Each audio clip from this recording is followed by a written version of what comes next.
Hey there everyone, this is Samuel Johnson and welcome back to the MCU Perspectives, and today we're going to be looking at the 14th film to be released as part of the Marvel Cinematic Universe, Doctor Strange. And of course, since it's another solo film, I should probably get into my personal history with the character prior to seeing the movie for the first time.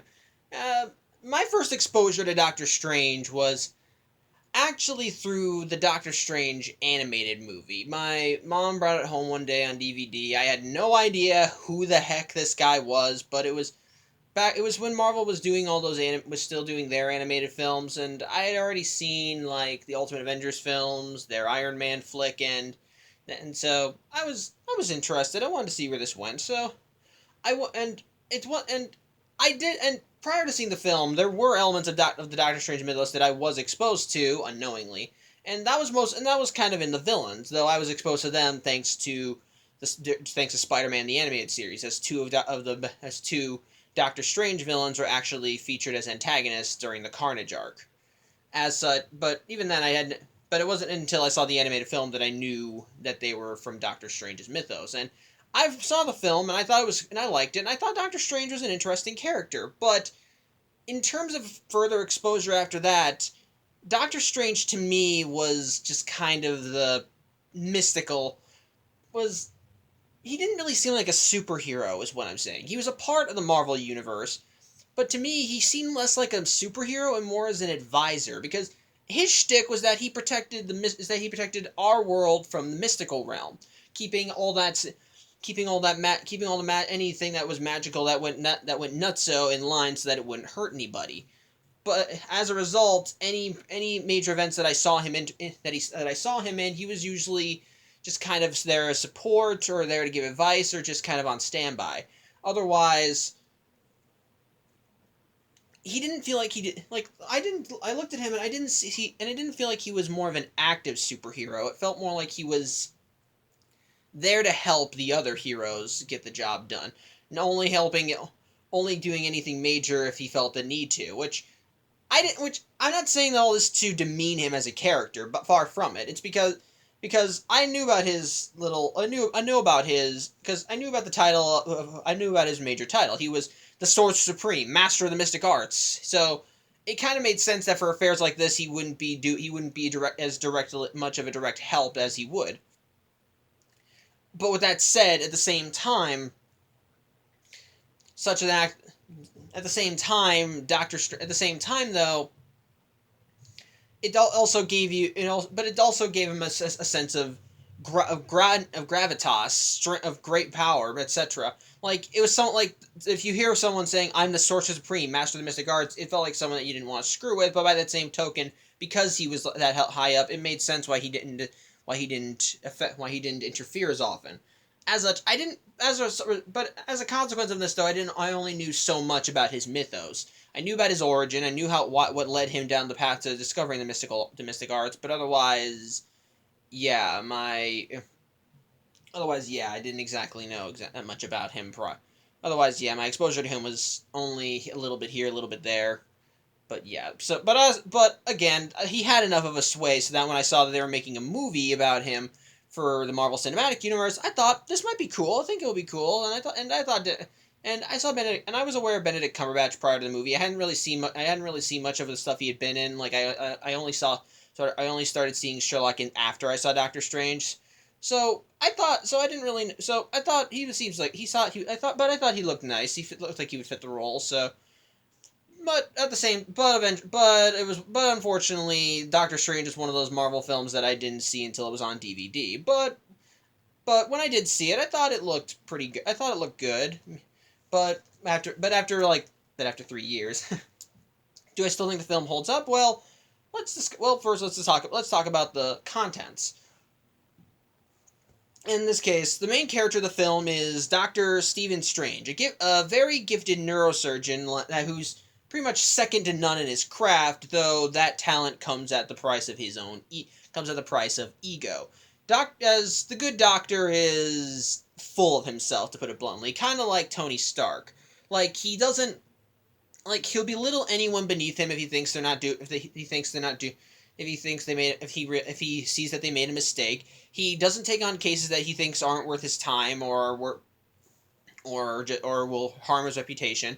and and if someone gets in his and at the same and while he will compliment other, and even if he knows someone is good at their craft, he will still somewhat belittle them if if he outshines them. He's also, and on top of that, if something does go wrong, he is kind of, and on top of that, he does kind of think, and because of that, he thinks he's kind of the best at what he does, and that's not and he's not wrong. Like I said, he's strong. He knows more a lot about what he does, and he's very talented. So yeah. However, things kind of come to a head as one day he's driving to like a dinner where he's set to give a speech, but while on the way there, he get a combination of reckless and distracted driving causes him to get into an accident. Cause what he was doing is that he was going fast, swerving all over the place, and one of his assistants was telling him about potential cases that he could potential cases he could do involving other people that were injured, and one of them was something he was interested in. The guy texted him over, and so the guy sent him pictures of X-rays for this. And while Steven was looking at them, he lost control of his car and flew right off the road and flew right off the cliff. While he did survive, he did have to be hospitalized, but unfortunately in the accident his hands were crushed. And the end result of this is that he's now suffered almost irreversible nerve damage to the point where he can't use his hands. He can't even use his hands for the simplest of tasks, such as like writing his name or shaving. As a result, this kind of breaks him to a degree. Like he like it's when he realizes what's been done to him, he's now mad. It's like, what did they do? It's like, what have you done to me? And they say you couldn't. It's like no one could have done it better. And he says, I could have. And he just starts getting angry, and it just makes and it kind of does get to him because as a neurosurgeon, his hands are literally the source of his income. In order to do his job, he has to have adept hands, and now he can't even hold a scalpel. And now he can't even hold a pencil, much less he can't make he can't hold a pencil, much less a scalpel. So yeah, he's essentially kind of at it. So yeah, he's pretty much screwed right here. And yeah, and eventually, and of course, because of this, starts getting desperate. Like he starts looking into all these various medical procedures to help him get his hands back, to get his hands working, and while he's doing it, pretty much all the procedures are expensive. They cost him a pretty penny just to get them done, while he does, but unfortunately, his hands just don't seem to be getting any better. He goes in for physical therapy, nothing. He goes in to try and get a procedure that could accelerate the healing, but that doesn't seem to do it. And it just keeps getting worse and worse to the point. It just keeps getting worse and worse to the point where a doctor that's been helping him out, her name is I know her name is Christine Palmer, who was an old flame of his. She's been helping him out through all this. He ends up lashing out at her, accusing her of only helping him because he's a charity case, and just tells her to get out. And he's a wreck. He's just getting worse. However,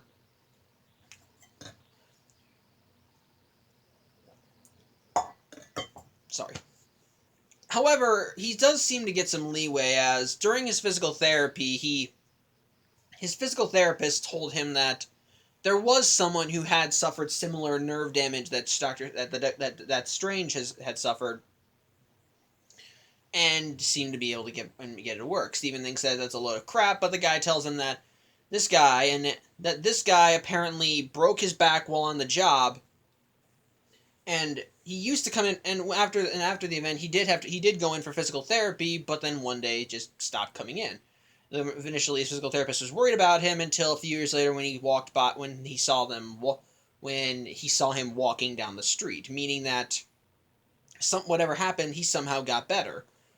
Strange thinks, of course, this is a load, but he decides the guy, if just to prove him wrong, gets in the paperwork for this guy.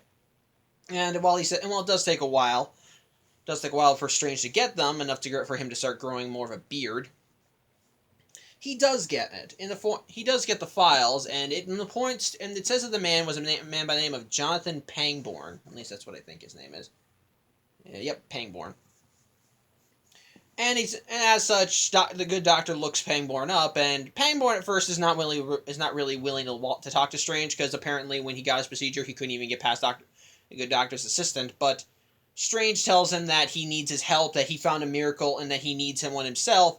And so Pangborn, kind of out of pity, does decide to tell him what his secret is. That he said that when he felt that his body couldn't be healed, he decided he would strengthen his mind. And so he kind of went out, and so he started going to see medicine, like mystic women, etc., mystic women, healers, etc., just to try and enhance his mind.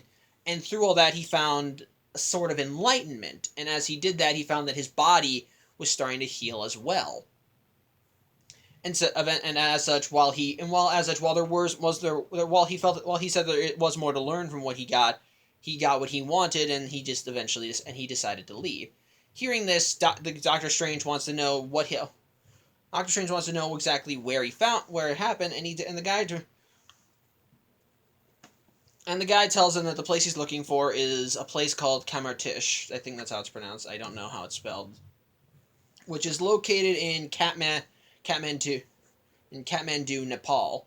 As such, using whatever money he has left, because he's a neurosurgeon without it. He's a neurosurgeon whose hands are irreversibly damaged. He's not really making much money, and whatever money he had left, he's pretty much crapped away on all the procedures.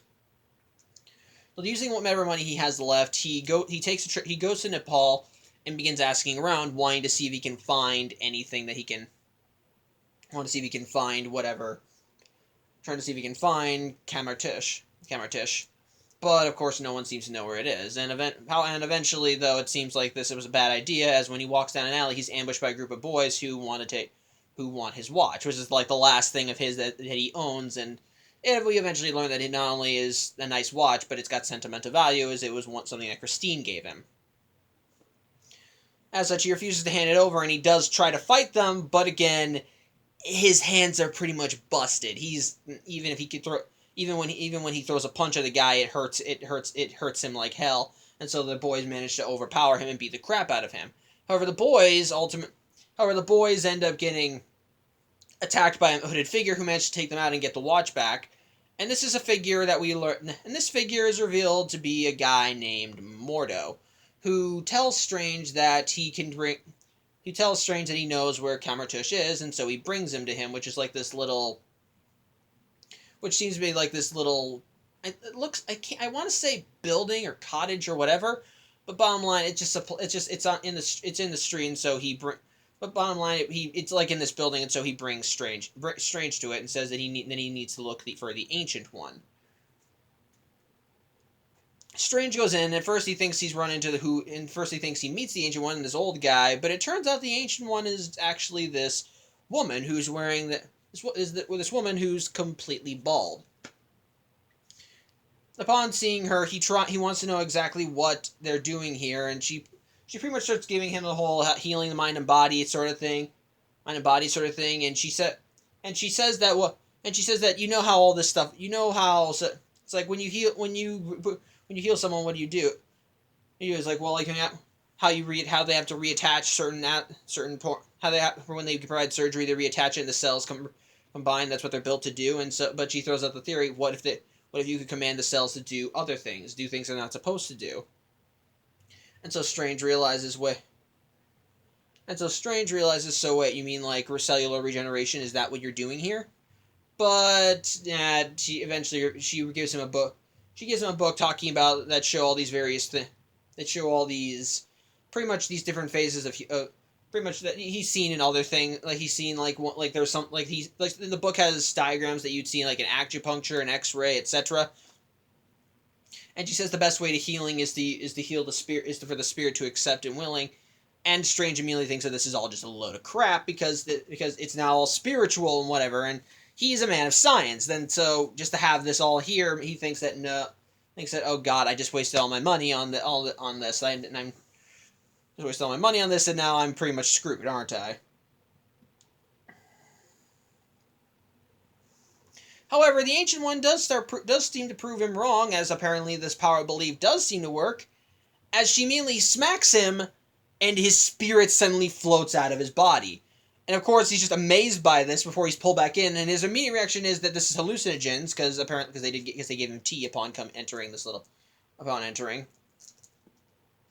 And so yeah, but she then shows him something even greater, as she has him pretty much fly to the edges of reality and see new sights as she explains to him that reality is not just all you see. There's an infinite number of other realms and dimensions, a multiverse of possibilities, and you could and he just sees, and some of them are light, some of them are good and give life, while some are dark and take it, and he just sees all this stuff, and it's like a mental mind.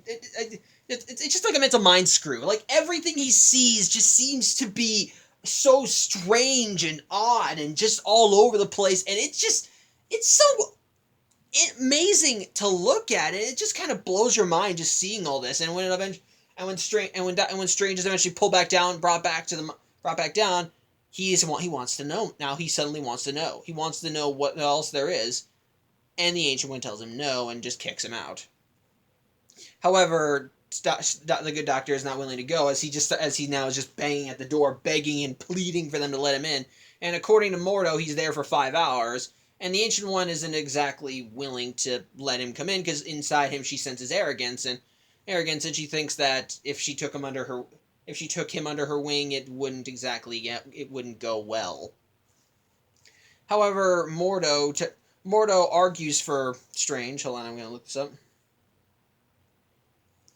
Because he thinks that she can give him something greater than what he asked for, with his own example, with using himself as an example, as he came to her wanting the power to destroy his enemies, and he says that she gave him the power to destroy his own personal demons, though she says that she just gave him the ability to rise up above them. But he also says that they might need his help with a threat they're facing. They can use all the help they can get for someone called Caecilius, so they could probably use him. As such, eventually the Ancient One consents and lets him in. He gets his own little room, gets a Wi-Fi password, and pretty much he just starts his training.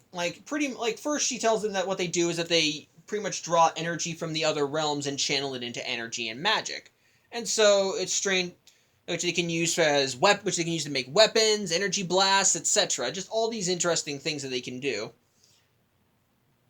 And he says, "Well, how can I get? Well, my hands are busted right now. So how can I get from that to where you are?" And she said, "Well, how'd you get to where you are in your medical profession?" And he's like, "You study it. It's like years of study." And it's like, and there you go. And that's exactly what happens, as pretty much he's told the movements, as he's taught the movements and how to use spells, given books that he's brought to the library, where he's given books that he can read that contain the knowledge of these spells, how to use them, etc. And the Ancient One even employs a bit of tough love learning, as one of the things they give their students are these things called sling rings. A ring that, when held by someone, allows them to open portals to anywhere in existence that they want to go. As all they need to do pretty much all they need to do this is just to believe and envision where they want to go, and if they just wave their hands like this, then the sling ring can open a portal to them. And of course, how the Ancient One gets Strange to ultimately believe in this is by bringing them to Everest and then having him port back. Which apparently this is not the first time she did it, and the last time was not exactly did not exactly end in success. So yeah. But something of note is that when Strange goes to the library where he meets Wong, who I'm only mentioning because he actually is an important character in the rest of the film and in the Doctor Strange mythos. Wong apparently brings him to a back library that's full of these more challenging spells, so to speak. Like, these are spells that are reserved to be studied by masters, not by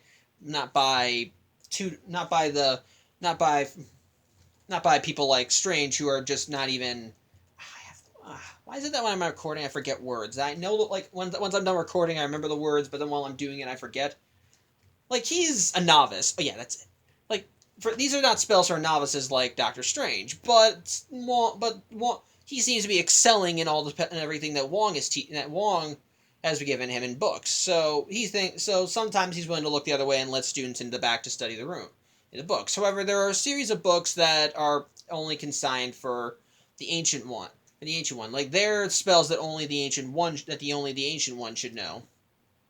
But one of them involves time, and so Doctor Strange opens up the book and finds that one of the pages is missing, and that's ultimately involves Caecilius. And this is actually something and this is actually how the film opened up, as apparently because Caecilius, we learn later, was once a student of the Ancient One. Like Doctor Strange, he came to her seeking help and healing, and she brought him in and taught him magic and the mystic arts, etc. But little by little, he began questioning her actions, thinking that there was more to it. And unfortunately, that led him down a dark path. He felt that they needed to know more, and that everything that the Ancient One was teaching them was just parlor tricks. He thought that the best thing they could do was, he thought that in order to truly be healed, they had to conquer everyone's enemy, the true enemy of man, time. And so he challenged the Ancient One, and she pretty much kicked him out of the Order. And he pretty much just left. Or I don't think she kicked him out. I don't know. But either way, he was gone, and gone. The only people that followed him were people who thought he was on the right track. But unfortunately, as a result of this, as such, at the beginning of the film, he wound up breaking into the library himself and stole a page, which contained a ritual, and the Ancient One did try to stop him. Getting into this nice little Escher-esque fight, which is another thing, which again isn't something this film excels in, just the environments and how things look when magic is utilized. But of course, he and a few of his other disciples eventually managed to escape with the page. And as we see later on, they use the page to incite a ritual, which pretty much just gives them dark powers, like darkness around their eyes. It looks like cracks, this weird symbol on their forehead, and pretty much allowing them to warp reality to their whim. Which is kind of a no-no, especially since they can only do this in places such as something called the mirror dimension, which is something that the Ancient One shows Doctor Strange as he continues his studies. He begins cheating a bit. He actually starts looking ahead in his studies, stealing books that Wong thinks he's not ready for, such as learning how to do astral projection and so forth. And because of his excelling studies, which while the Ancient One does kind of call him out on, she doesn't exactly punish him for. She shows him a dimension that they can easily access called the mirror dimension. The mirror dimension is essentially it's essentially a dimension that's out of phase with our world. Like, when you go in, you can still move around the world. You can see the world operating. Like, if I was in the mirror dimension right now, I could still freely move about my house and see things, but anything that happened in the mirror, and even see my loved ones, but anything that happens in the mirror dimension has absolutely no effect on the real world. So, like if I tried bashing my house if I tried twisting, just bashing up my house in the mirror dimension, suddenly, in the real world, absolutely nothing would actually happen in my house. Everything would be exactly fine, and likewise, because the mirror dimension reflects what's going on in our world, nobody would even notice what was going on. They would just keep going about their business. And as such, in the mirror dimension, you can pretty much warp reality to your whim, and it won't have any major effects. Shown by the Ancient One when she demonstrates the mirror dimension to Doctor Strange in the temple, and it just makes it and just distorts it like an Escher, and just distorts it, much like how it was in the beginning of the movie, because she brought Caecilius and his underlings to the mirror dimension, and just kind of twisted reality all around. It's a sight to behold. It is great. And it's just a sight to behold. I'll talk about that when I'm done with the summary, because that's one of this film's strengths. But of course, the good doctor continues studying. And he's studying advanced techniques that he should not be studying, and eventually he kind of works his way up to the bigger spells, the spells that are reserved for the Ancient One. And as such, one of them refers to something called the Eye of Agamotto, and this is in the Time book. And so when he sees this, he he looks up and he realizes that the Eye of Agamotto is actually in display near the library, and so when he sees this, he actually calls out to Wong to make sure he's not there. And upon making sure he's alone, he goes and grabs the Eye of Agamotto. He goes and grabs the Eye of Agamotto and tests it out. And he learns that through the instructions in the book, it can pretty much allow him to warp time, as it were, as he uses the Eye of Agamotto, as he tests the eye, as pretty much he can use it to open up. As he uses the Eye of Agamotto to pretty much reverse, like take this apple he was eating and pretty much revert and fast forward it through time to the point when it's eaten to back before it was eaten to back to forward again, except now aging it even further to back before he even took a bite out of it. But as he continues using the Eye of Agamotto, he starts seeing more things, starts seeing more and more until Mordo and Wong come in and stop him from further using it. As such. They call Strange out because it's apparently a bad idea, because apparently if you use this spell, it could lead to some dire consequences. Because he wasn't manipulating time, he was pretty much messing with it, and if done wrong, and if things are done improperly, it could pretty much ruin everything. You could be trapped in a single moment in time for all eternity. You could pretty much crack it down the middle. Pretty much the lesson is don't screw with time. Don't mess with time. And apparently these warnings are said in the book, but they're listed after the spell. Which, yeah, even Strange thinks is a little strange. Even Strange thinks is weird, because why would you have warnings in the back of the book? Traditionally, you're supposed to have warnings like that in the front. Sorry, that's good. But at the same time, though, Mordo wants to know more about what. Mordo actually saw how easily Strange manipulated everything, and Strange attributes it to a photographic memory, but Mordo thinks that this is something that he needs to look. But Mordo thinks that he seems adept at this, like he's mastered the mystic arts, he took to it so easily, and the photographic memory has almost nothing to do with it. But Strange, of course, is not exact. But Strange is still not exactly good with this, because even after all this time, his hands are not healed. He feels like they're hiding something from him, that they're not doing anything. And especially helps when he actually managed to reconstruct the page that was missing, as he used the power of the Eye of Agamotto to bring the pages that were stolen back. And they mentioned something about a creature called Dormammu and the Dark Dimension. And so when he wants to know exactly what's going on, Wong explains the history of their order, so to speak, about how their order's charged with protecting the mystical realm of Earth, and pretty much the source of, and pretty much the biggest problem, how where they are, where pretty much their little structure in Nepal apparently connects to three sanctums that are placed in these big cities around the world. Like there's one in London, there's one in Hong Kong, and there's one in New York. Now all three can be accessed through mystical doorways inside what's it called again? In Kamartish. Pretty much all three sanctums together create a mystical barrier around the planet that prevents other more hostile dimensions from attacking Earth. And one of those dimensions is a realm called the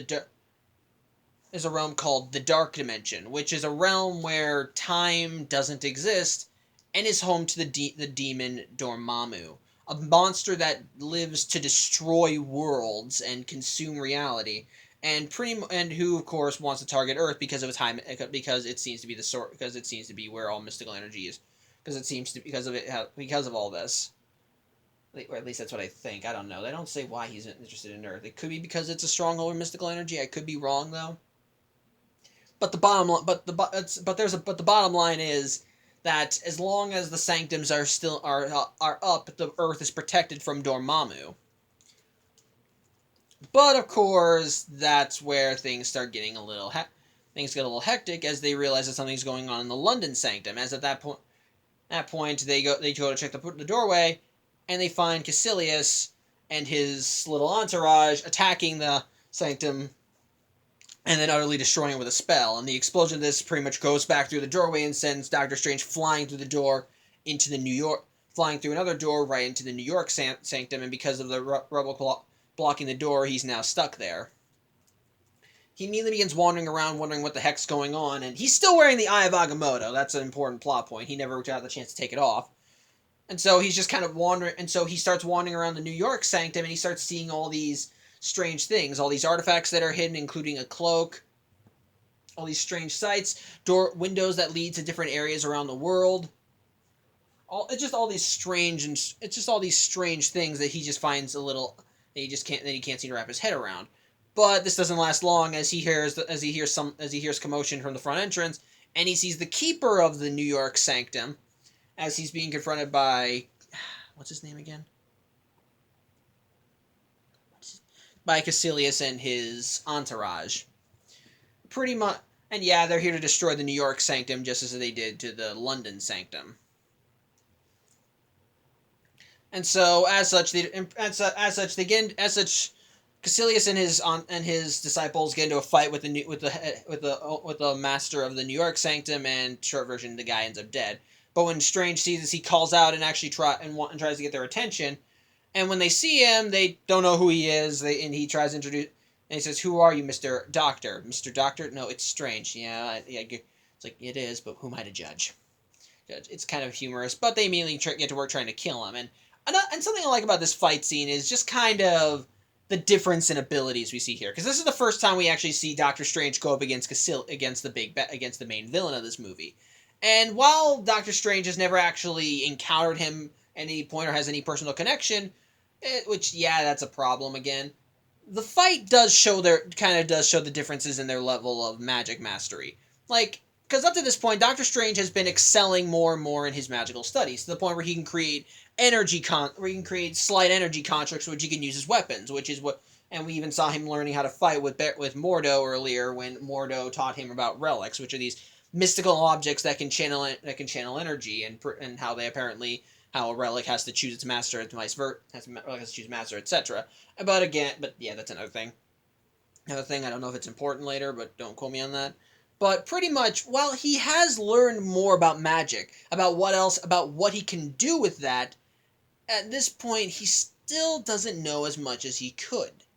As such, when he goes up against Caecilius and his disciples, it's slightly one-sided. Like, Doctor Strange is able to put up a good fight against them. Like, he's able to try and hold them off to a degree, but the fight makes it perfectly clear that Caecilius and his entourage are much more experienced at magic than they're much more experienced at magic than Doctor Strange is. So yeah, they do start getting an upper hand against them. Doctor Strange is able to try and separate them as he gets as he managed to get one launched all the way to New York. As he managed to launch one all the way to desert and another to a rainforest or something. I don't know. I'm leaving Caecilius and one other guy, though I think Doctor Strange knocks him out. I don't know what happens to that guy, I'm sorry. But just in the middle of all the fight, oh no, never mind. He's the guy that got launched to the forest, never mind, sorry. But in the middle of this during the fight, Doctor Strange and Caecilius wind up breaking a case that contains the cloak, and the cloak actually helps Strange fight, actually seems to be moving on its own accord as it stops Caecilius from killing Doctor Strange. And on top of that, when Caecilius knocks Doctor Strange off a balcony because they were fighting on top of the stairs, when there was a balcony and everything, the cape actually comes to his rescue and actually helps him fly. And as such, Doctor Strange is able to fight him off and get him into a proper fight, and the cape eventually directs him towards this weird thing that's supposed to keep you. It pretty much is like a giant body-sized lock, which Strange is able to grab and throw on Caecilius, locking him in place. As such, Doctor Strange wants to know exactly what Caecilius' end goal is, and we learn that pretty much what he's doing is that in his studies with the Ancient One, he also learned of Dormammu and the Dark Dimension. But he also learned that in the Dark Dimension there is no time. Time is a meaningless concept there. Anything brought into the Dark Dimension essentially they live eternally, forever, they live eternally. Nothing can stop them. And so what Caecilius wants to do is that he thinks that that if he opens a portal to the Dark Dimension and allows Dormammu to take the Earth, then pretty much Earth and all of its people will be eternal. They'll have finally conquered time and death. Of course, Strange thinks this is crazy, especially since he's been going around killing people. But he does start talking about the Ancient One a bit. I actually did kind of write this down. Where is it? Where was it? Oh yeah, because he starts talking about her and explains that whenever like people like Doctor Strange and Pangborn go to the Ancient One and they want help, they want to heal, and yet as he puts it, all she does is teach them parlor tricks, and that she keeps the real magic for herself. And that's kind of where the disagreement came, as he thinks that she's been holding back the secret for this all for herself and has been unwilling to share it. But once again, during this call conversation, Caecilian starts, Caecilia starts laughing, and he says, "Why are you laughing?" And it's like, and you know, it's because you're missing your sling ring. And when Doctor Strange realizes that it's missing, and it turns out that while he was struggling with one of his underlings, the guy managed to grab it and pour it back, and he immediately stabs Doctor Strange through with one of his magical constructs, which I think looks like frozen air or something. I don't know. Either way, he stabs him, and Doctor Strange is mortally wounded. He starts crawling away, but the guy chases after him, but the cloak ends up pretty much smothering the guy and keeping him distracted, knocking him about, causing him to drop the sling ring. Doctor Strange is able to grab it, and he uses its power to open up another portal, only he opens it back to the hospital that he used to work at and goes to Christine, as he kind of needs medical assistance right now, and she's the only one he trusts. As such, seeing him in this state, she tries helping him out. She does try helping him out and gets him on an operating table where he falls unconscious. But when it looks like he almost flatlines, she gets out to the defibrillators and zaps him, which actually manages to wake him up and gets him to start astrally projecting himself. As just through his magic, he's able to open up a gateway between the astral realm and the real world, and so he's able to advise her on what she can do to keep him alive. But in the middle of everything, but back at the New York Sanctum, which I'm just gonna start calling the Sanctum Sanctorum because that's what it's called, because that's what it's supposed to be. The disciple who's getting smothered by the cloak of levitation, as we later learn it's called, and ends up actually projecting himself as well, and he sees the portal that Doctor Strange used to escape and follows after him. And so when the good doctor sees the guy coming in, he says that he's going to be he tells Christine that he's going to be distracted a bit as they kind of get into a fight throughout the operating table. And what's actually and this is and I find it amusing because while these two are floating around, their fight is really kind of a fist fight, as they're both just trying to one up each other and beat the other down, etc.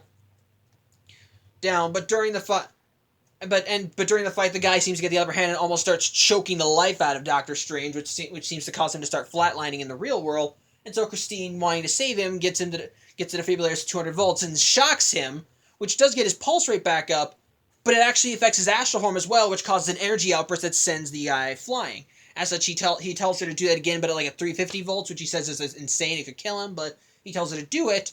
And so she does that, and just as the guy is getting, so he gets in close, and so when she does it again, he uses the actual energy to pretty much annihilate this guy's astral form, which in turn kills him.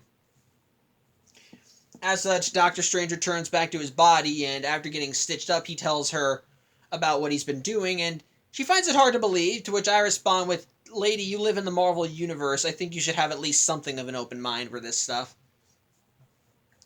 But he does manage to convince her that he needs to go back to... But he does tell her that he needs to go, and while she wants to know where he's headed, he says that he has to go back to a portal that's in the closet, and she thinks he's lying to him until she actually sees the portal, but he says that he has business that he has to do right now, And so he goes through back to the Sanctum Sanctorum, and he does manage to find the guy's body, but when he tries going back to find Caecilius, it turns out he's managed to escape from his little trap. However, Wong appears... However, Wong and more... However... No, not Wong. Wong's not there. Mordo and the Ancient One appear as they manage to check up on him, and they ask him if there's anyone else, and Nelson says that he sent someone else to the desert, and Caecilia and the other guy is dead. But at this point, Strange is kind of shaken up a bit. He's actually kind of shaken up a bit because despite his arrogance, he's still a doctor. He's still a man of medicine, and He just killed a guy.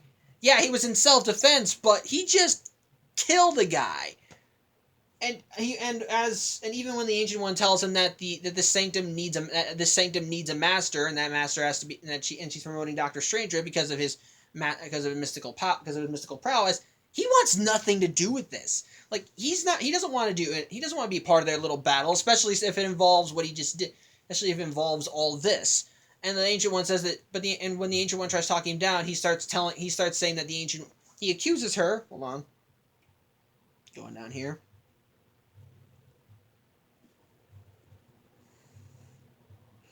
He says that he actually looked in that when he talked that after talking with Caecilius and even looking up the missing page, he says that he starts wondering how the Ancient One has stayed young so long, because as we learned earlier, she's been around for a long time. While she was not the first Ancient One, she's lasted a lot longer than others, to the point where nobody knows how old she is. And he says that in order to use that power, she had to have drawn energy from the dark dimension, because time is meaningless there. So he accuses her of utilizing that dark energy, which she doesn't confirm or deny, while she does give him a warning about what he says, she does say they have to be prepared when Caecilius and his men attack again. So Mordo gets angry at Strange for even daring to accuse her, because he kind of has her kind of on a pedestal, because Mordo seems to hold her on a pedestal a bit, to the point where he actually accuses Strange of, or to the point where he actually gets angry at Strange for feeling uneasy for taking life, and he says, if you're in a real battle, do you think your enemies are going to be kind or going to be nice to you? And he says, I'm not a warrior. If you were in my situation, what would you do? Mordo says, I would have done it without hesitation, which kind of starts feeding into stuff we learn about Mordo later on, stuff we see with Mordo later on.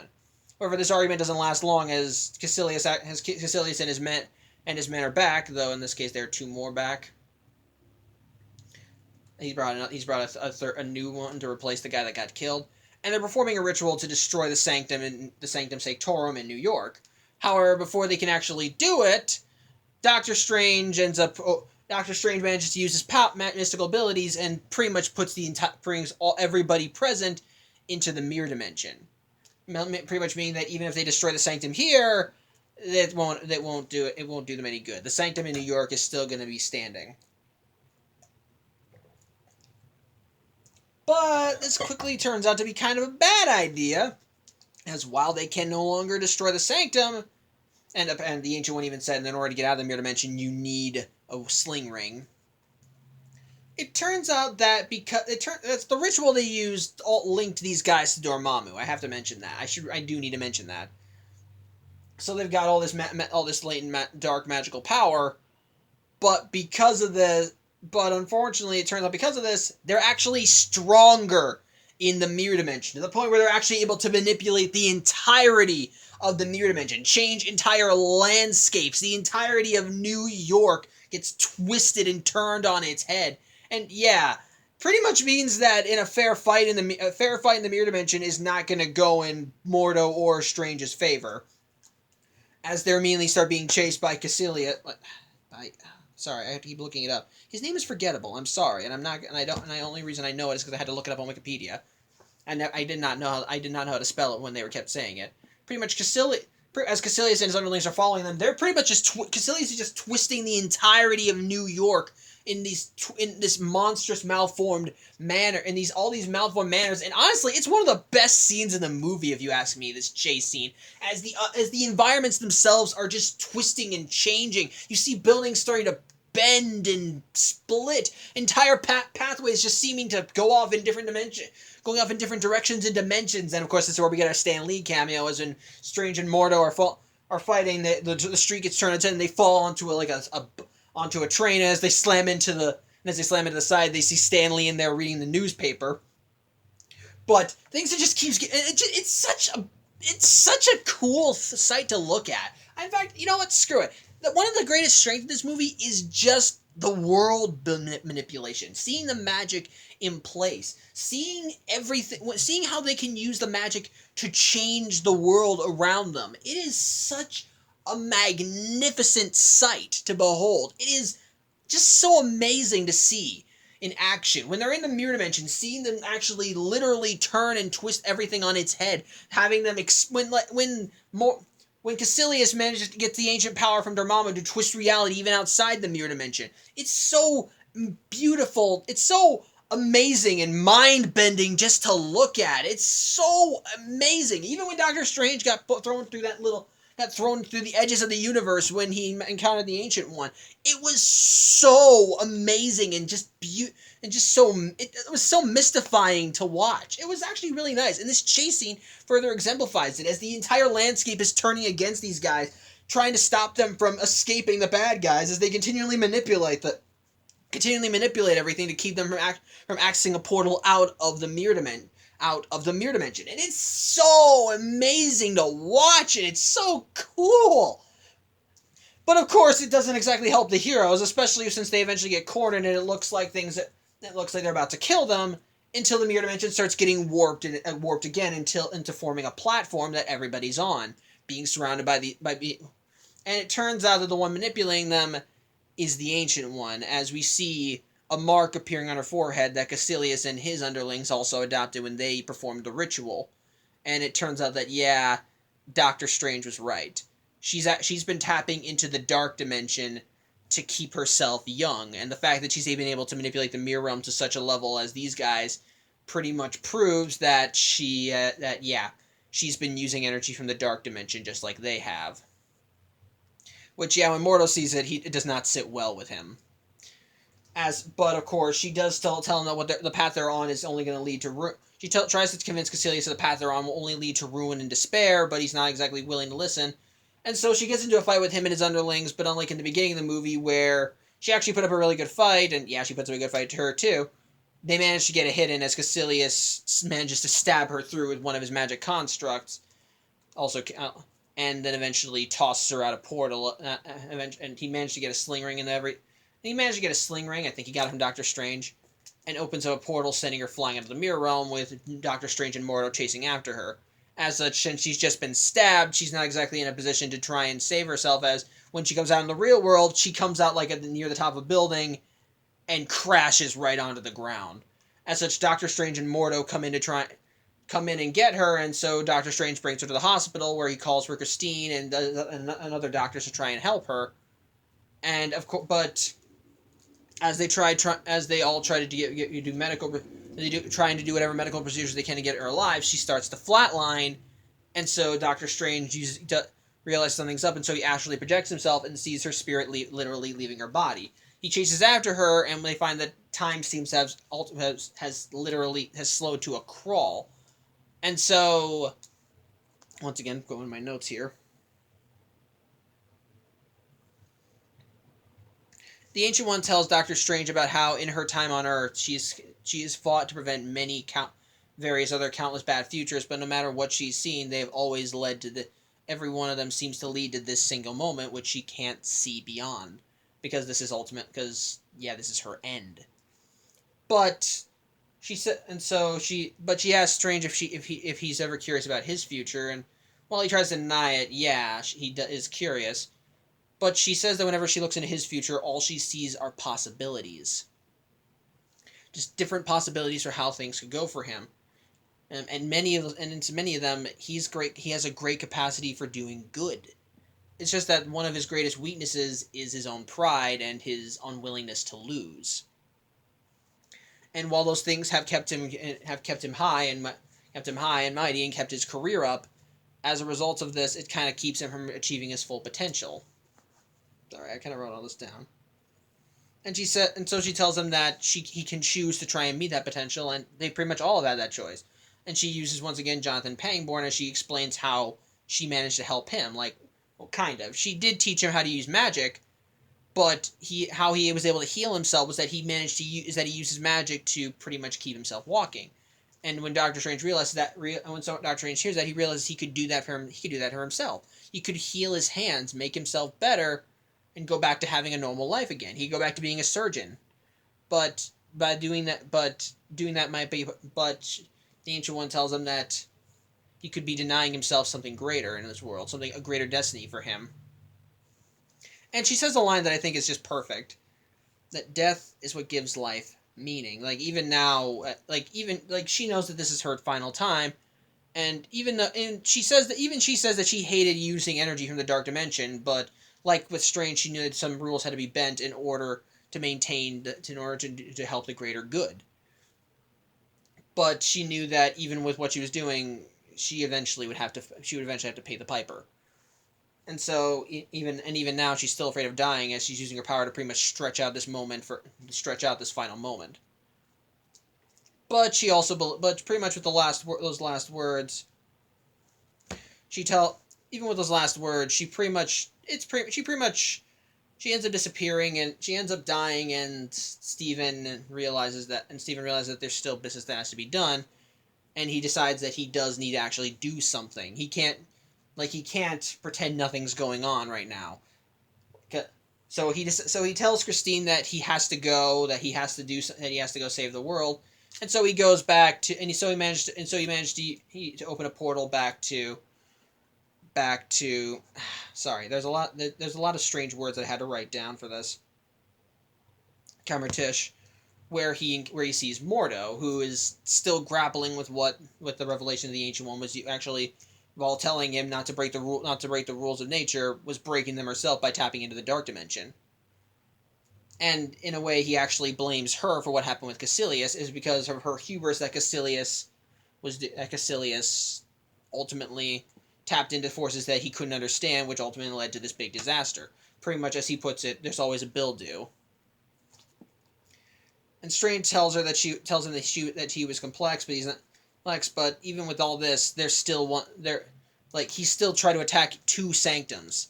He's destroyed the one in London, and while his attack in New York had failed, there's still one more sanctum left in Hong Kong that they need to go protect. And so he managed to convince Mortal that they need each other right now. And of course, as he said, Caecilius and his disciples do attack the sanctum in Hong Kong. But unfortunately, by the time they get there, it's pretty much destroyed, with much of Hong Kong being caught in the crossfire. And so I think with at least two sanctums now destroyed, a portal to the dark dimension starts to open in the sky. And so at first it looks like they're all screwed, but Doctor Strange decides that he needs to cheat one last time, and he needs to cheat once again, and so he uses the power of the Eye of Agamotto to start reversing time. As such, everything starts pretty much all the destruction that's been caused thanks to Caecilius and his men starts getting undone bit by bit. And so Doctor Strange uses his magic to bring Mordo in on this so that he's aware of what's going on. And so they try making their way back to the Sanctum as they need to be able to restore that, but unfortunately Caecilius, using his powers, manages to break free from time rewinding, managed to break himself and his disciples free from time rewinding, so they chase after them.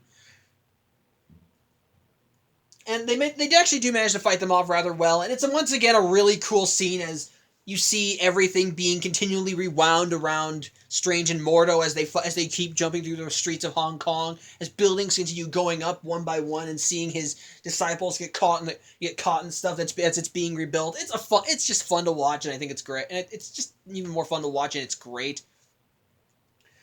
And while he does manage to fend most of them off, eventually he does reach what's left of the Sanctum as he keeps rebuilding, and in the rubble he finds Wong, who was there with other sorcerers defending the Sanctum, and so he used the spell on him to bring him into the time rewinding thing.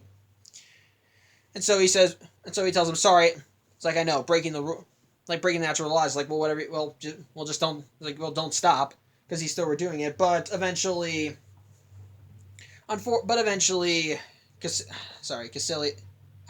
I have to keep referring to this, I don't remember his name. Caecilius does manage to break free from his restraints because he got stuck in a wall, and he pretty much blasts Strange, Mordo, and Wong, and blasting Strange pretty much freezes time. And the Sanctum is still not fully rebuilt, so the portal to the Dark Dimension is still open in the sky, and so pretty much he says that, and so pretty much they realize that this is their. Pretty much they say that they can. Mortal says they still have to stand one last time, that they can take them. But sorry, I'm going back to this because I wanted to write down this line.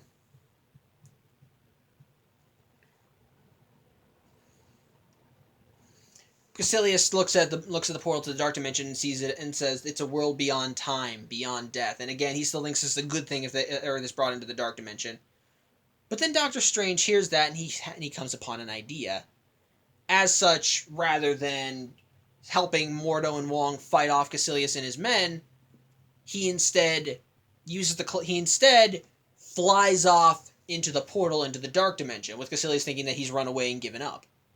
But he does reach into the dark dimension, floats around in the dark dimension. We have seen glimpses of the dark dimension here and there throughout the movie, and it does look like a very strange and disturbing place that's just as creative as the rest of the movie. Again, I keep gushing about that. I keep gushing. But when Strange finally does manage to get some footing, he uses the Eye of Agamotto and creates this strange green light band around his wrist. It looks like a chain, kind of. And shortly after he does this, he turns around and sees a giant eye looking at him. And so we find that Doctor Strange is face to face with the Lord of the Dark Dimension himself, the dread Dormammu. And yes, he's not made of fire in this continuity, but he does look fairly threatening, being a giant monstrosity that's a eldritch monstrosity that seems to be just made of energy. And so Doctor Strange looks to Dormammu and tells him, Dormammu, I've come to bargain, but yeah, like we've said before, despite Doctor Strange's mystical prowess, he doesn't know it. In comparison to Dormammu, yeah, he's kind of screwed. As Dormammu just looks at Doctor Strange, hears what he has to say, and just says, "You've come to die, and you're nothing to me." And he just starts bombarding him with all these shards before just annihilating him in a death beam. But rather than that being the end of the movie, time seems to actually rewind back to when Doctor Strange created that little band. And so he comes back and says, Dormammu, have come to bargain. And Dormammu seems to go through the same steps as well, until he realizes, wait a minute, I've done this already.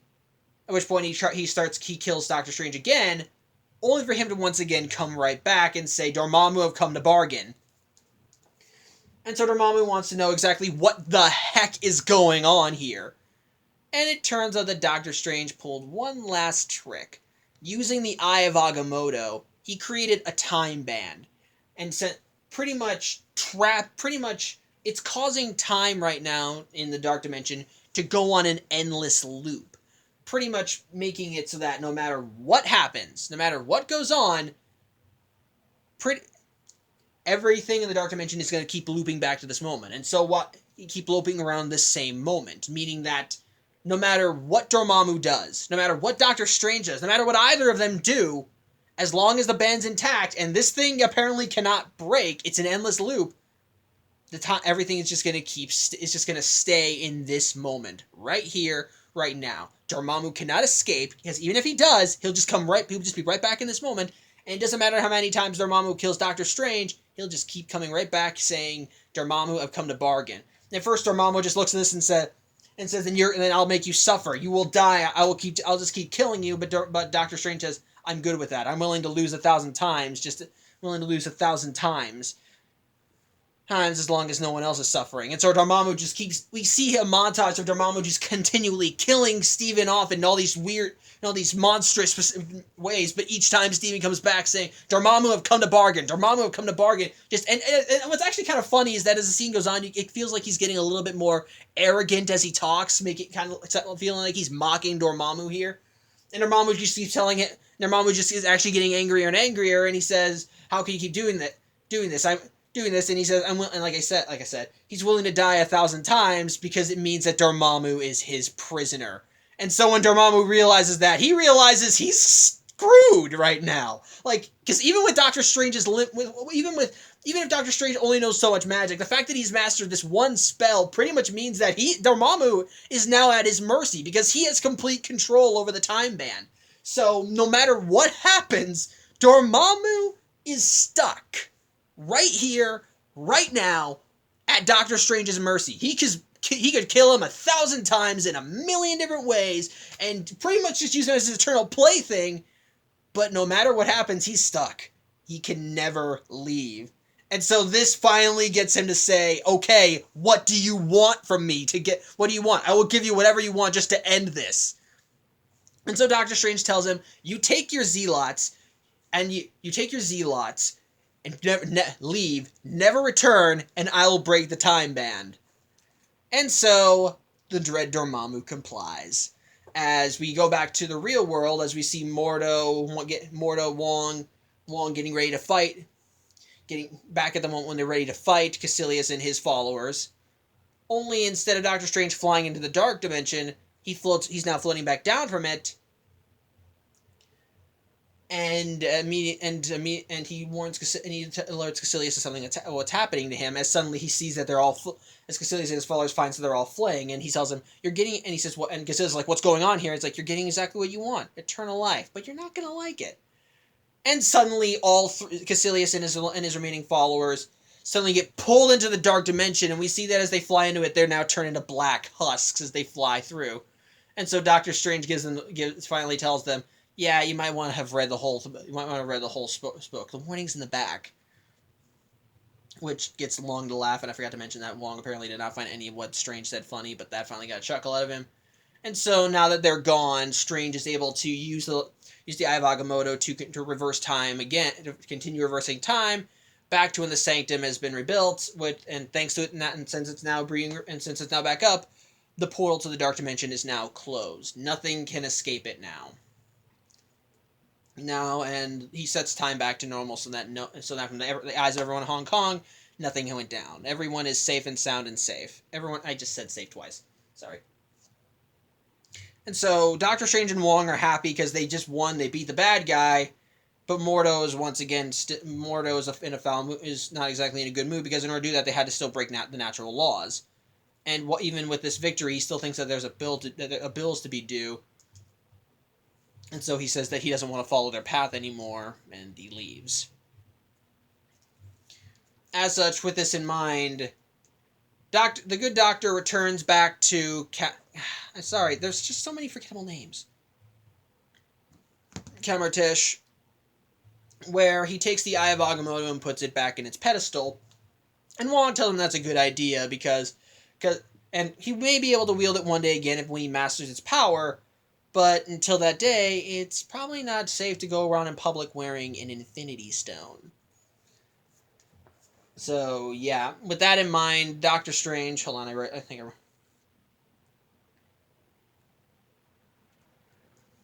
As such, Doctor Strange Doctor Strange knows that he still has much to learn, but he knows he'll get there, and so the levitation cloak goes back to him. He goes through the portal back to the Sanctum Sanctorum in New York, and as the final thing he does, he puts back on the watch that he got from Christine, as he knows that now that with the Ancient One's death, word is going to spread around the multiverse, and so they're going to probably be facing more threats in the future, but he thinks that they'll be able to take them. And so the film ends with Doctor Strange, like I said, Doctor Strange taking his place at the Sanctum Sanctorum. But of course, again, Marvel film, there's still 2 extra scenes. One scene, of course, is a preview of a future film, as we see Doctor Strange entertaining a guest. In this case, Thor. And what's going on is that he says that he's keeping a list of people who are a very big threat to the nature of the world, and one of the people on that list is Thor's adopted brother, Loki. And Thor tells him that he's sorry about that, but at the moment they're on a quest to search for his father. And so Doctor Strange tells him, so you're telling me that if you guys find your dad, then you'll pack up and leave, right? And Thor says, yeah, that's true, that's it. And then Doctor Strange says, okay, then I'll help. But of course, we also get our second final scene, as we cut to Pangbrook in his day-to-day job. Yeah, it's Pangbrook. Sorry, I just don't trust my memory here. Whatever. We see Pangbrook in his day-to-day job welding as he gets an unexpected visitor, in this case, Mordo. And it turns out that this little scene apparently takes place a few months after the events of the movie, as Mordo says that he's taken some time for himself to try and figure, because he feels like the natural laws can seem to be continually broken, that things aren't just not right, and he starts realizing, and he thinks that and as he's talking, he tells him that he thinks that the natural laws seem broken because there are people who just don't seem to understand. because people keep manipulating them and breaking them for their own personal ends. So people such as Pangbrook. Pangbrook says that his power is his own and that there's nothing to fear, knowing that he's earned it. But in the middle of but I think either when Mordo does look like he's gonna attack him, he tries hitting him with a crowbar, and Mordo fends him off until he eventually goes right for his back and seems to siphon energy right out of him, causing Pangbrook to fall back, as now he's paralyzed again. And so Mordo looks down at him and tells him, I think I realized what the problem was. Too many sorcerers. And so the film ends with a promise that Mordo is now going to become a bad guy. So, hold on a sec. Sorry about that. It's something in my throat. Also, finished this off. Went on the wrong tube. Don't want to talk about it. Anyway, with that little summary out of the way, what do I think of this film? I liked it. I think it's an alright. I think it's fun. I think it's an alright, decent film. As I said, I think the biggest strength of this film is the mystical part. Like, as I kind of went over as I kind of seemed to, the world the movie sets up is such a strange and wondrous world that it seems to be like a visual marvel. Like as the more you see Doctor Strange learning about this world, the more you kind of want to learn about this world. When you see Doctor Strange going in, from the very first scene, when Caecilius and his men steal the pages from those archives, and then encounter the Ancient One in the mirror dimension, things just seem to go down. Things are just getting strange and get so strange and surreal. Like, seeing it all go down is just such, like, it all is a visual marvel that you can't help but admire and absorb.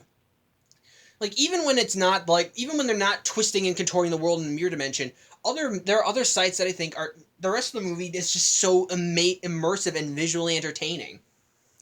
Like when the Ancient One sends Doctor Strange through that to the edges of the multiverse, seeing everything that he doesn't understand yet.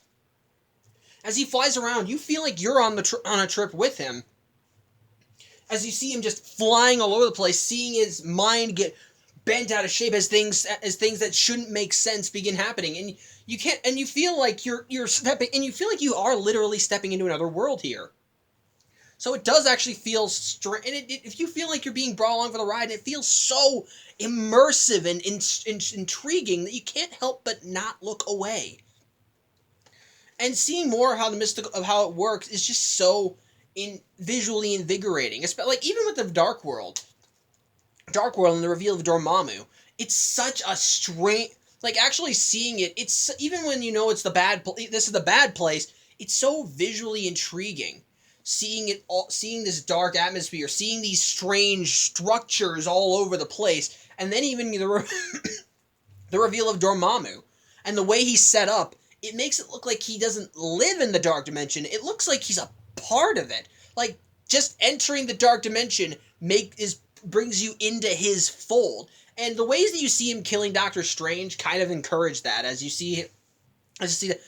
seems to actually be manipulating the environment around him with no effort at all on his part. Because once again, we're going by the logic that this world is an extension of his mind.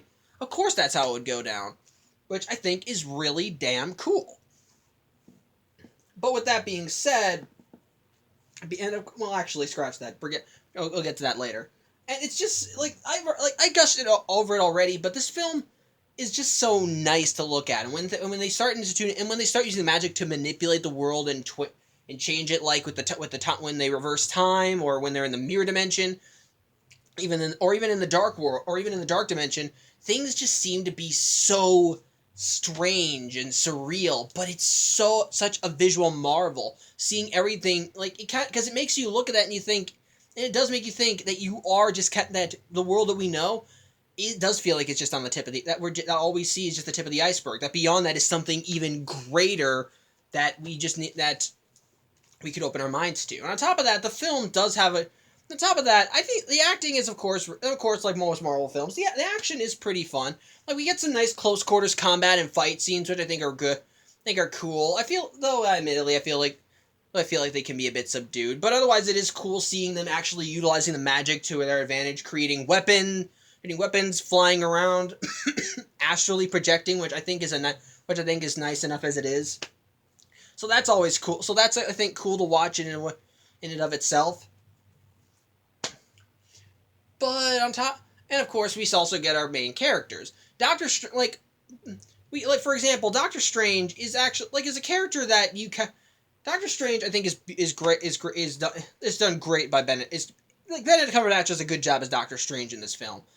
But I admit one flaw of this character is that when he undergoes his accident, we don't have a lot of time to get to know him that well. Like the first thing we see about when we first see him, he's performing surgery before Christine calls him in to go to save a guy who is pronounced dead, who actually isn't. He's dying, but he can still be saved. And so Doctor Strange comes in to save him, and while we do see him being arrogant and being arrogant and a bit full of himself, we don't see enough of him to get a proper character, so to speak. Like, in contrast to Iron Man, because Stephen Strange seems to have a similar personality to Tony Stark in that regard. They're both arrogant, full of themselves, and just kind of high and mighty. And just sort of high and mighty, thinking that they can do better. But with Iron Man, we got a sense of Tony's personality before he got the shrapnel embedded in his heart. We saw that he was arrogant. We saw that he was full of himself. We saw that he was a womanizer. We saw he kind of didn't care what other people thought of him or how his actions seemed to impact everything until the consequences were thrown right in his face. As for Strange, though, by the time we see him get his hand, by the time we see him get injured, when he sees his hands get crippled, but yeah, he never fixes those because he thinks he can still do more in the world with what he has, which is something that Christine actually did try to teach him. We don't really get a grasp of what he is, and at that point, we do see more of the arrogance coming through when people tell him. When he sees how badly his hands got hurt, when he sees how badly his hands have been injured, and he thinks he could have fixed it and he says he could have fixed it. Things just seem to kind of go down. Things just seem to continue going downhill, as it were. Now, to be fair, the rest of the film starts establishing Doctor Strange's personality as the film goes on, which in turn allows you to get to know him more. You do see his arrogance, and you do see kind of his arrogance, him questioning more of authority, him kind of being a little him being a bit more snide and snotty, and how that all works with him. Sorry, still trying to recover from this little thing. Because of this, we see his drive to try and learn more, to the point where he starts pushing the limits on what he should know. Like, he knows that, even when, he sees all this, and on top, all he really drives him towards is that he thinks the more he knows, the more he can eventually learn how to heal how he can eventually allow him to heal his hands. But you do kind of see that drive, and on top, you do see that drive, and for him to, but it does ultimately allow you to open up more to him, as we see more of his arrogance, how he takes things in stride, and as he gets more used to the magical world, how he does start seeing the surreal and the supernatural as more normal, and he actually does start reacting to it more like how he does in his regular trade, even performing tricks that next level magicians above him would know. So he does still. So yeah, we do see that he has we do see his remarkable talent, but we also see that as he learns more. But then when he actually is confronted with real evil and these people that are actually trying to kill him, we do see that he is kind of in over his head a bit more. We do see he is in a bit more. He is a bit in over his head, not to the point where he's underprepared, but to the point where he doesn't exactly feel like he should be a part of this world anymore. Because all he really wants to do is heal his hands. It's just that when he's confronted with bigger things that he doesn't want to be involved in, he does try backing out, and he is afraid. He does want to help. He is afraid. He does see, when he's confronted with when he's confronted with situations where he could get killed, he does kind of humble him more. Especially when and it kind of helps that in order to even learn all this mystical thing, he had to beg on at these guys' doorstep for 5 hours, banging on the door the whole time. To the point where he almost gave up hope until they eventually let him in. It actually and you do see that change, because he does get more desperate. He is willing to learn more when he's like, because he's a man of science. When he is told you have to have that in order to heal, he has to believe in it. He does think this is all a load of crap, but then when he actually sees it in action, he is willing to learn more if just to try, which I think is nice, and it does make sense. And again, the more you see about him, the more you start kind of opening up. That you actually do start. The more you kind of see more of the more you see of him as a character, and you do start opening up to him, and you do start liking him more. And you do see how creative he is, how smart he is, how the littlest thing can give him a boost of inspiration, how he can catch on, but at the same time, he doesn't really take crap from people. Even when they're trying to teach him a lesson, he can throw things right back at you, and especially with the Ancient One, because even though she's the one that's been teaching him, he does still confront her about what happened with her, about her tapping into the dark dimension to keep herself eternally young, which even when Mordo questions, he is still sure of. On top of that, Mordo's start of darkness does kind of make sense. In this case, it's because he held the Ancient One on a pedestal. He looked at her and thought, "This is the woman that has saved me. This is the woman that has given me enlightenment. She's helped me maintain order and all this stuff. And I think I can easily, and I will do anything for her." And so with the prospect that she's done something, and so the prospect that she's been breaking her own rules, Mordo denies it. Like, no, she's too good. She's too good. This is all Cassilius' fault. But then, when it's confirmed that, yeah, she's been tapping into the dark dimension to keep herself young, it does break him a bit, as he realized that this person that he thought was like the purest of pure, the good, the best of the best, is a hypocrite. She's been utilizing these dark powers, and yeah, while she has been trying to use them for the greater good, because to allow herself to stay around longer so that she can prevent other disasters. And it's not like she's evil. She's not. She, unlike Cassilius, who believes that the dark dimension could help everybody, she knows the dangers of the dark dimension. That's what. But she still uses it anyway, because she thinks because she is not only afraid of dying, but she still has a lot more that she could give.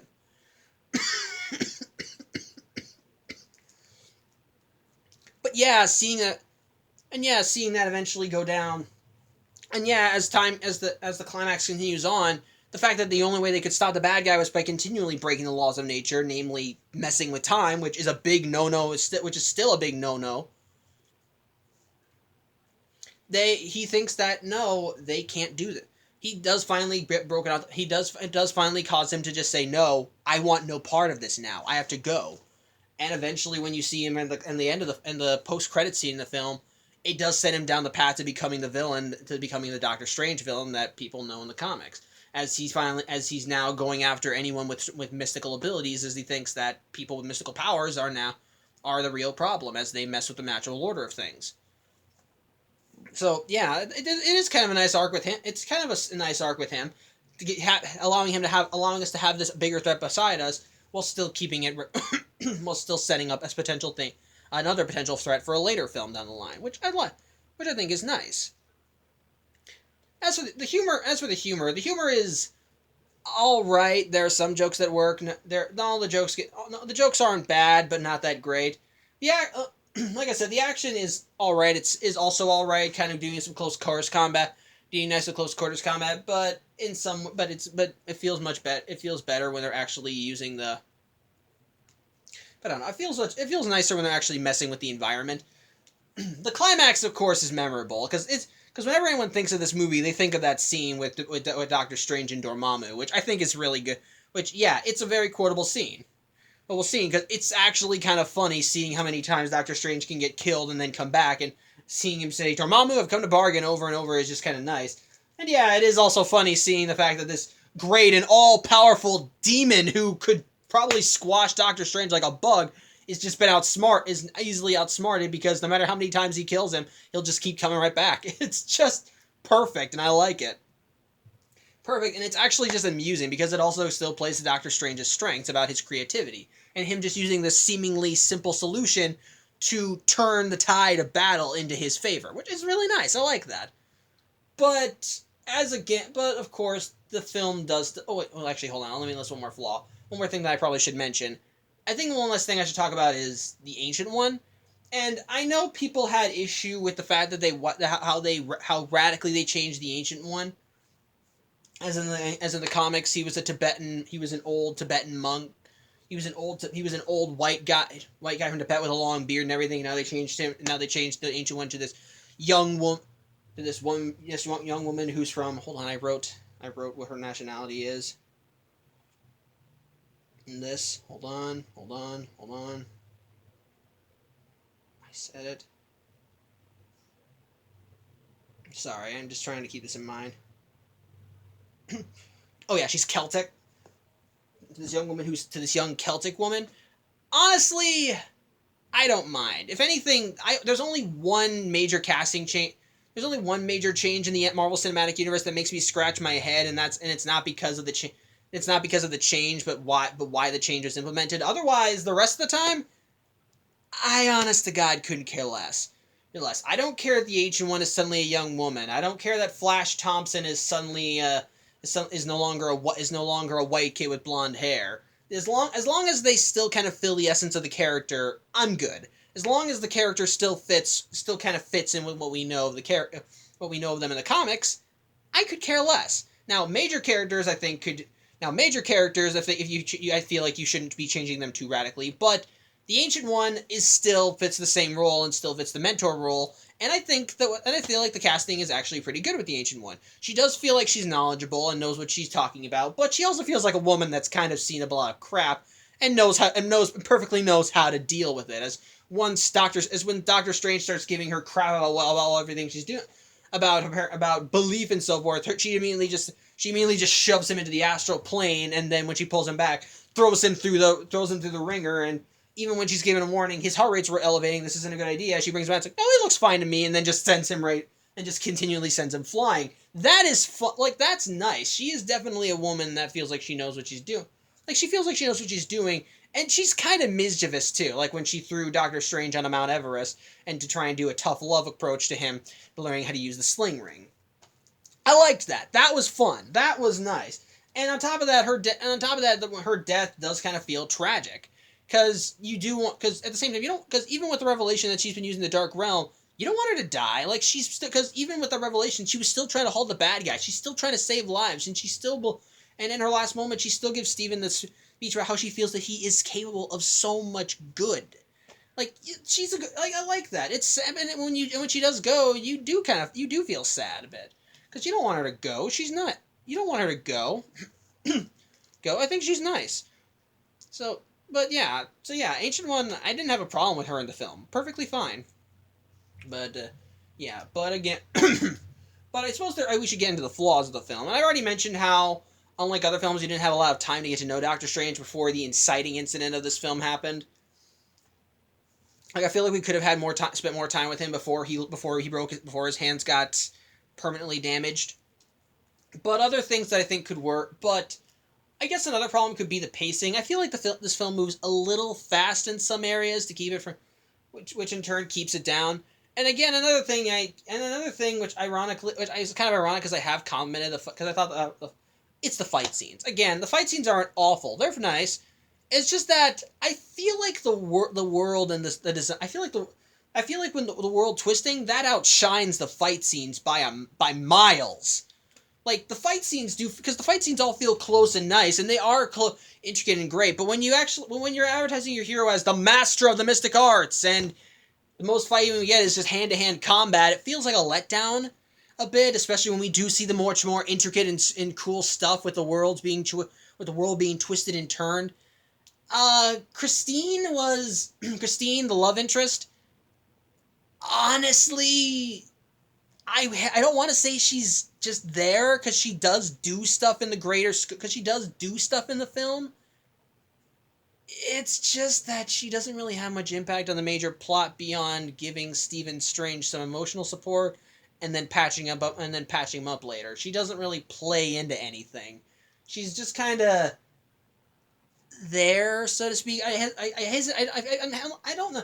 It feels wrong saying this because again, she does do some minor stuff, but that's just it. The stuff she does is minor. It doesn't really have any major scope on the plot beyond like one or two things here and there.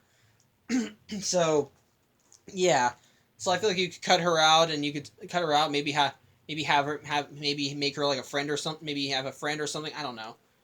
I feel like I feel like that you could do. I feel like that you could have done more with her. I feel like you could do more, but they felt like they should.